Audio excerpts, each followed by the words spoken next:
সুনামগঞ্জের বন্যা পরিস্থিতি বিস্তারিত জানাতে সরাসরি যুক্ত হচ্ছেন সহকর্মী মেহেদী হাসান।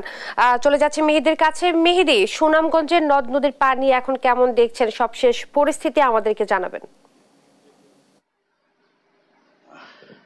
ইশরাত, সুনামগঞ্জের সুরমা নদীর পানি কিন্তু অনবরত বৃদ্ধি পাচ্ছে এবং আপনাকে যদি একটু জানিয়ে রাখি, আমাদেরকে কিছুক্ষণ আগে আসলে আবহাওয়া অধিদপ্তর থেকে জানানো হয়েছে বৃষ্টিপাত আসলে কমার কোনো সম্ভাবনা নেই। আগামী 5 দিন বৃষ্টিপাত অব্যাহত থাকতে পারে এবং ভারতের চেরাপুঞ্জিতে ব্যাপক বৃষ্টিপাত হতে পারে, যার ফলে সুনামগঞ্জে বড় ধরনের বন্যার আশঙ্কা আসলে করা হচ্ছে। তবে পানি উন্নয়ন বোর্ডের নির্বাহী প্রকৌশলী মামুন হাওলাদারের সাথে আমরা কথা বলেছি। তিনি আমাদেরকে জানিয়েছেন ভারতের চেরাপুঞ্জিতে ব্যাপক বৃষ্টিপাত হচ্ছে, সুনামগঞ্জেও কিন্তু ব্যাপক বৃষ্টিপাত হচ্ছে গতকাল থেকে আজকে, অর্থাৎ গত 24 ঘন্টা প্রায় 75 মিলিমিটার বৃষ্টিপাত রেকর্ড করা হয়েছে বলে জানিয়েছেন আমাদেরকে। তো এই বৃষ্টিপাতের কারণে আসলে সুনামগঞ্জের বা নদীতে পানি বৃদ্ধি পাচ্ছে এবং বিশেষ করে ভারতের চেরাপুঞ্জিতে যদি বৃষ্টিপাত হয় সেটি আমাদের জন্য অনেক সমস্যার।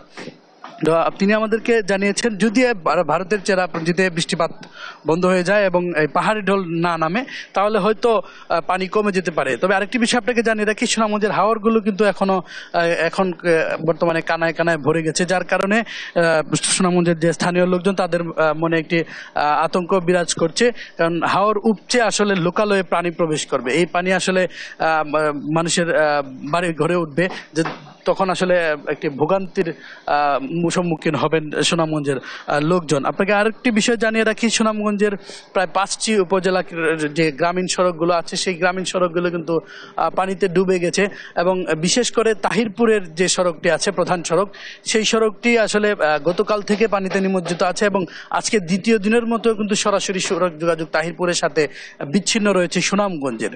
তো এবং দোয়ারার বেশ কয়েকটি ইউনিয়নের সাথে দোয়ারা সদর উপজেলার কিন্তু সড়ক যোগাযোগ বিচ্ছিন্ন আছে।